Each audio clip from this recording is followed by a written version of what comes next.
It was a car accident. Nothing particularly remarkable, but fatal nonetheless. You left behind a wife and 2 children. It was a painless death. The EMTs tried their best to save you, but to no avail. Your body was so utterly shattered you were better off. Trust me. And that's when you met me. What? Oh, what happened? Where am I? You died, I said, matter-of-factly. No point mincing words. There was a truck, and it was skidding. I died? Yep, but don't feel bad about it. Everyone dies. You looked around. There was nothingness. Just you and me. What is this place? Is this the afterlife? More or less. Are you God? Yep, I'm God. My kids. My wife. What about them? Will they be alright? That's what I like to see. You just died and your main concern is for your family. That's good stuff right there. You looked at me with fascination. To you, I didn't look like God. I just looked like some man. Some vague authority figure. More of a grammar school teacher than the Almighty. Don't worry, they'll be fine. Your kids will remember you as perfect in every way. They didn't have time to grow contempt for you. Your wife will cry on the outside, but will be secretly relieved. To be fair, your marriage was falling apart. If it's any consolation, she'll feel very guilty for feeling relieved.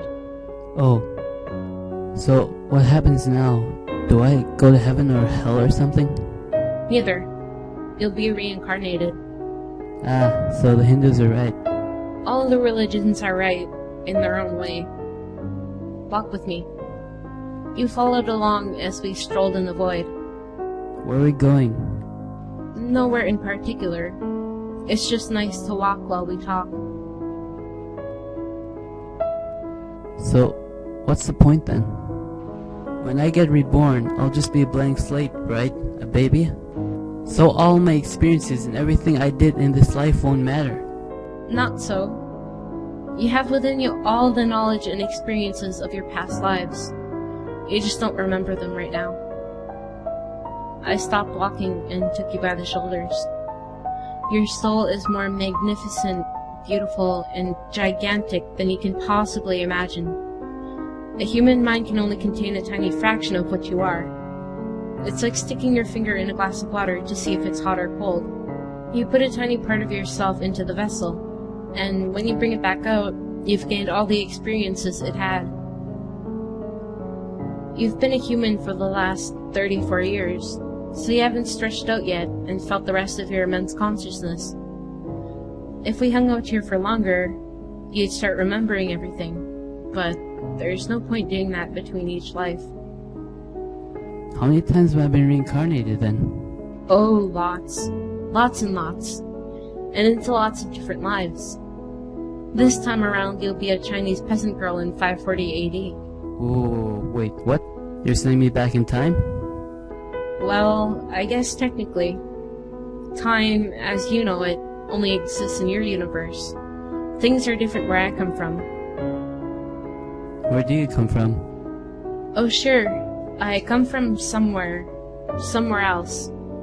And there are others like me. I know you'll want to know what it's like there, but you honestly won't understand. Oh.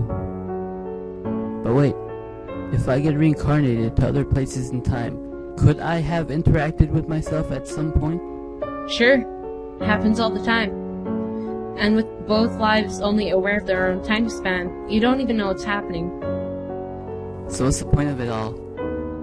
Seriously? You're asking me for the meaning of life. Isn't that a little stereotypical? Well, it's a reasonable question. I looked in your eye. The meaning of life, the reason I made this whole universe, is for you to mature. You mean mankind? You want us to mature? No, just you. I made this whole universe for you. With each new life, you grow and mature and become a larger and greater intellect. Just me? What about everyone else? There is no one else. In this universe, there's just you and me. You stared blankly at me. But all the people on Earth... All you. Different incarnations of you. Wait, I'm everyone? Now you're getting it, I said with a congratulatory slap on the back. I'm every human who ever lived? Or who will ever live, yes. I'm Abraham Lincoln? And you're John Wilkes Booth, too. I'm Hitler? And you're the millions he killed. I'm Jesus? And you're everyone who followed him. You fell silent. Every time you victimize someone, you were victimizing yourself. Every act of kindness you've done to yourself. Every happy and sad moment ever experienced by any human was, or will be, experienced by you. Why? Why do all this? Because someday you will become like me. Because that's what you are. You're one of my kind. You're my child. Whoa. You mean I'm a god? No, not yet. You're a fetus. You're still growing. Once you've lived every human life throughout all time, you will have grown enough to be born. So the whole universe, it's just... An egg of sorts. Now it's time for you to move on to your next life. And with that, I sent you on your way.